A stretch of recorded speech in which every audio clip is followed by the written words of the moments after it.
Hello, I'm Mark Schlero, the owner of MS Classic Cars. Today I'm sitting behind the wheel of a vehicle that I truly never anticipated ever owning or purchasing in my lifetime. But once again, we continue to surprise ourselves with the vehicles that we find. We find some of the best vehicles on the market, and I am sitting behind the wheel right now of one of those vehicles. This is a 1972 Avanti II Stinger Custom that has been nicknamed Avanti X.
With this presentation today is dedicate this car and our listing that we're going to put up on our website at msclassiccars.com to the gentleman who ultimately is responsible for planning this entire deal, connecting with the renderer who did everything on behalf and putting it all together.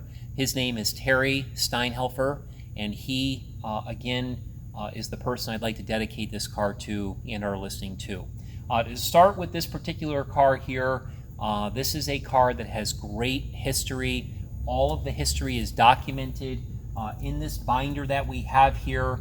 This is really important to know that at MS Classic Cars, we first service every vehicle that we sell. We document that work with an invoice. We're the only classic car dealership in the country who does that. We detail these cars to the best of what we can possibly detail them, starting with the exteriors, interiors, engine compartments, and undercarriages. And then, of course, I go through all the paperwork. I always put everything in date order. I put it in new binders with new sleeves, and that's what we have here today. I also would like to mention that none of the videos that we do at MS Classic Cars, I don't rehearse these videos. We don't take tons of takes. It's all kind of off the cuff. So just keep that in mind as you're watching this and so forth. So the first thing I want to talk about here is the history of this particular car. For people who don't know, Studebaker originally made the Avanti. It was a really cool car, had a great design. They had different availabilities for motors and options and so forth, as you find with most manufacturers. When this car was canceled by Studebaker, it was actually purchased. The mold was purchased. It would be a fiberglass car, and the Avanti Motor Corporation, which was located here in South Bend, Indiana, started their own company basically selling their version of the Avanti, which was named the Avanti II. So this particular car, basically here, this car invoice documents that this car was originally sold to Glenroy Construction Company.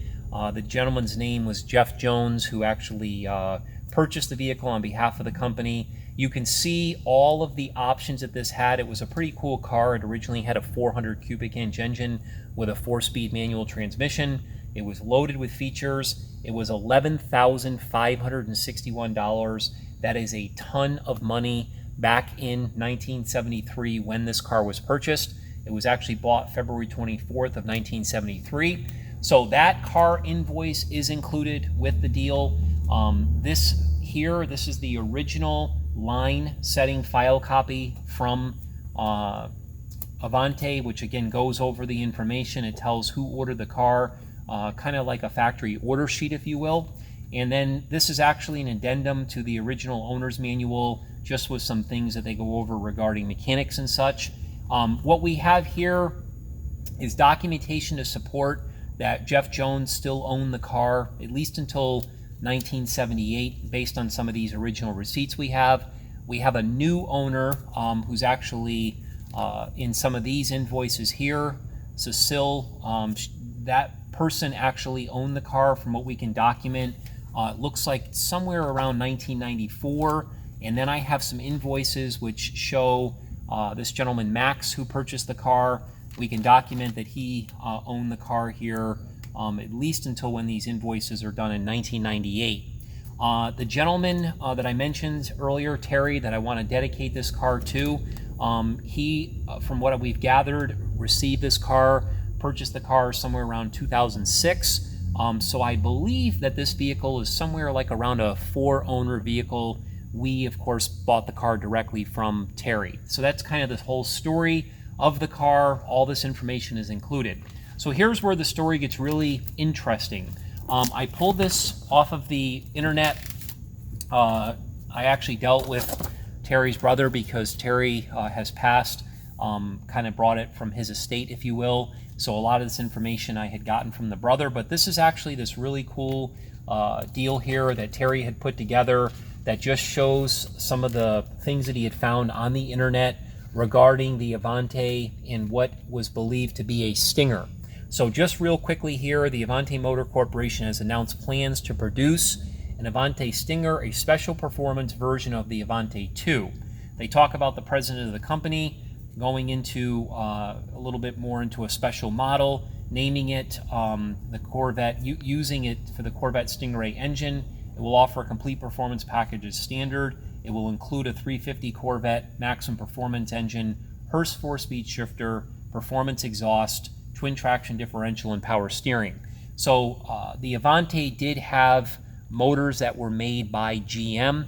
So they kind of were going to build like a supercar, if you will, and it was going to be called the Avanti Stinger. Again, Corvette, which at the time the LT1 had 370 horsepower in the years that they were going to do it. And then there's some forums that were taken from some Studebaker clubs, Avanti clubs, and so forth that are all documented here as well. So that is the car that was essentially never built. So when Terry had this car, it was time that he did a restoration and a build. And what he did is he actually sat down and started to come up with his own ideas with the car that he owned, which is all right here, of exactly what this car would look like if Avanti had actually, motor company actually built the car that they had advertised. So he went over all these prototypes, all this information. There's pictures of vehicles that he was looking for certain stances out of. You can see all his notes here. He wanted to eliminate the marker lights, eliminate the bumper holes. It goes into how he wanted to paint the headlights a certain color black and so forth. It goes into like everything that he was kind of designing. He wanted the car to sit lower so the fender, wells would actually cover at least a portion of the tires. It would have a little bit of a rake. The rear bumpers were removed. He wanted to take off the bezels on the taillights. He wanted to get rid of all of this down here and customize it, take the exhaust system and put it into the back rear valance, things like that. So there's tons of original notes that are made here that he did. He even wanted to change the door handles. So once he was done designing the car, coming up with a drivetrain that was going to fit, he ended up connecting with Eric Brockmeyer. He is one of the leading designers and artists of hot rod design work. It goes into this article here that we're going to post on our website, that he was named Good Guys 2016 Trendsetter during the 2016 SEMA show. Good Guys presented him an award. He's done a lot of things through his career with Boyd Connington. He's done work for Good Guys Street Machine winners, Good Guys Rod winners, also the Riddler Award winner. He's been involved with so many different designs of cars. So he connected with him and shared his ideas. There's a letter here that basically states their agreement to render this car, and then all the renderings of what Terry designed, Eric was able to put on paper here, and you can clearly see the design of the car, which came out absolutely spectacularly. I'm going to go ahead and just put this back here so it doesn't fall out here in this video. And then you can kind of see where it ends up from there. Also included are the renderings from Eric here. We have these pictured within our photo gallery. These are beautiful designs. You can see where the X came from, the Avanti II. They crossed it. That's where the X came from, which is really cool. There's some more renderings here that are included of the car. Again, one more to show you. There it is as well. Now, starting with the exterior of this vehicle, after all of the body modifications were done that I just showed you in his drawings, the entire body was worked to perfection. They did a beautiful job of smoothing out the entire body, making sure that the hood fit properly, that all the doors aligned properly, the deck lid and so forth. So once that was all done, he made the decision to actually paint the car a DuPont color. The color is actually here on this color chart. It's called Lemon Mist over Cosmic Dust. This color is unbelievable. It is truly a life-sized Hot Wheel car that you could kind of envision with a spectacular color on it. That's what this car has. It almost appears to be like metal flakes in the paint. Kind of resembles like a diamond ring, if you will. It's just got that real glitter to it. So again, the photos, the video do the color of this car absolutely no justice. It's a beautiful, beautiful color. Talking about some of the black accents, after the paint was applied, matte black accents were applied to the section of the cowl here, also that flows down on the hood. They did the same thing on the body. It's got the nice long body stripe that kind of follows the sweeping body lines. You'll notice on the hood that it says 370 horsepower. That was what the car would have originally had. I'm going to get into the engine and horsepower in a minute. This car actually has quite a bit more power than what it says on the hood. On the side body stripe, it says LT1 because, again, that's what they were going to do. So he stenciled in the LT1 in the body stripe. To complement the hood stripe and the body stripe, a lot of the accents in the car were actually painted black, such as all of the window trim, the headlight buckets, the door handles. These door handles are custom-made door handles. All of that was actually done in matte black, which looks really, really sharp.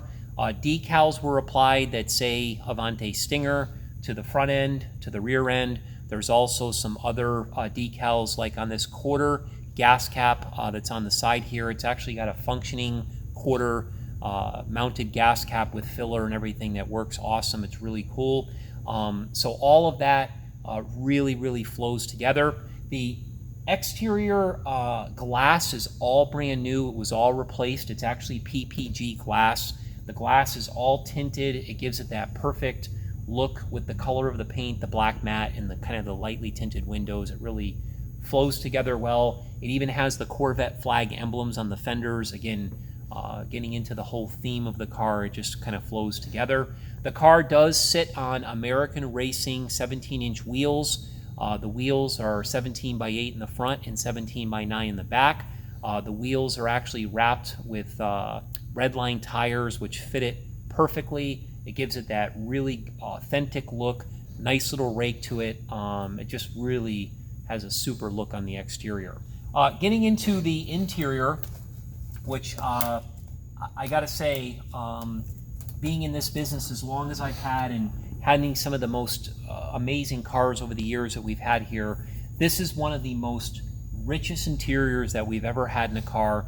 And when I say that, I'm just referring to the quality, the way that it was all done. There was a lot of time and a lot of money spent in this interior. The entire headliner is leather. It's all leather. It has these really nice courtesy lights that you turn on manually, you know, for people that are in the back, if they wanted to read something or whatever. It's got this really nice roll bar here in the back as well, which has been wrapped in leather. It does have a power sunroof, which functions beautifully. This sunroof here is, again, a little bit discreet, but it's there. The sun visors are all wrapped in leather. The dash was actually sent out. We have the receipts for the dash. Within all of this documentation here, probably half of this paperwork is the receipts that are included with the car for little things that he did during the restoration. But I did see a receipt in there where he sent this dash out. The dash itself was over $2,000 just to restore the dash. That does not include any of the gauges. It doesn't include any of the bezels or the fascia or anything like that. So the dash is in beautiful condition. The glove box even has cup holders on the opposite side of the front face here, which is really cool. It's got this beautiful wood steering wheel, functioning horn. It's got a tilt steering column. It's got all Stewart Warner gauges. There's a total of 11 gauges in this car. Some of the gauges are in the front here, kind of got that cockpit design, and then all the other gauges are placed in this beautiful center console here. You gotta check out the photos of this interior within our gallery, and you'll clearly see how beautiful it is. The door panels are all leather. It's a real high-end leather on these door panels. The door panels have power windows, power locks. They have custom door handles. They're more of like a billet style door handle, which look really great. All of the seats are leather. They're super comfortable. They're brand spanking new bucket seats. The rear seats are also bucket seats, so you're really sitting them nicely. They're extremely comfortable. It even has the X inscripted into the rear deck panel behind the rear seats, which looks really cool. He gave it that extra custom cut. Also, the carpeting. The carpeting in this vehicle has got to be this thick. It's super, super nice high-end carpet that was used without. Again, it's got a lot of custom features. I mentioned power windows. It does have push-button start. And another cool switch that it has in here is it has electric cutouts. We'll demonstrate that when we do our startup in a second here and show you how nice it runs. Maybe when we're making our way over to the side of the vehicle, I'll turn the exhaust cutouts open so you can actually hear them. It becomes real vicious. Talking about the engine compartment.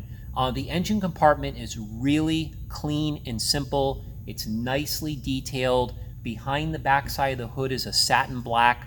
All of the firewall, inner fenders, radiator support area has all been painted in satin black as well. As I mentioned earlier, I know the car says 370 horse on the hood because that's what the LT1 would have had if they built this car back in the day. But Terry made the decision to contact GM Performance. The paperwork is in here. He bought a 383 V8 with 425 horsepower. So this car, being fiberglass, being very lightweight, you could only imagine how fast it is with 425 horsepower under the hood. The engine has been dressed with the LT1 style valve covers, the air cleaner, things like that. The engine does have some GM Performance parts like the distributor. It has a Weiland water pump, some other things that were like the March pulley systems that are on it. It also has custom headers. I mentioned it has a custom exhaust system, which sounds awesome. The tips come right out the rear valance, which was all custom done. It's got an aluminum radiator with an electric fan. The engine is coupled to a Tremec 5-speed transmission with a center force clutch. The transmission shifts beautifully. It still has this Hurst style shifter with this white knob. Again, it's an awesome car to drive. And talking about the undercarriage of this vehicle, the undercarriage is reflective of the rest of the restoration. It's in really, really nice condition underneath. The car has a lot of upgraded equipment throughout. Some of the upgraded equipment would include power steering that works absolutely beautiful. The actual power steering unit was off of an older Avanti, but it's a brand new remanufactured unit that was installed. It has power four-wheel disc brakes. The rotors are drilled and slotted. It actually has Avanti written right on the calipers, which is really cool. The attention to detail is kind of throughout this entire vehicle, not just the exterior and the interior, the engine compartment, but it's kind of even into the undercarriage. All the braking system, the whole suspension system has all been customized. There's a lot of things that you should definitely read within our description about some of the features that this car has. Like I mentioned earlier, even the exhaust system exits the rear valance, which looks really, really cool. So for a complete description with tons of photos, visit msclassiccars.com. I'm going to go ahead and start the car right now, let you listen to it run. I'll even shut it off and I'll restart it so you can see how great it starts and shuts off and so forth. Keep in mind this vehicle, again, has 425 horsepower, and you'll see how nicely we've dialed the car in at MS Classic Cars. I'm also going to show you the exhaust electric cutouts. So when you're listening to it from the rear, that will be normal, which still sounds awesome. When it gets more toward the side of the vehicle, that will be with the electric cutouts, and I'll just make a quick mention of that as well. So I'm going to go ahead and start it. See how it fires right up. It absolutely purrs like a kitten. It sounds really good. I'll give it a few little revs here. You can see how nice it sounds. It's got like that cherry bomb kind of sound to it. I'm going to go ahead and shut it off. You can see it shuts right off. Go ahead and turn it back on. It fires right up. It runs absolutely spectacular. I can't say enough about it.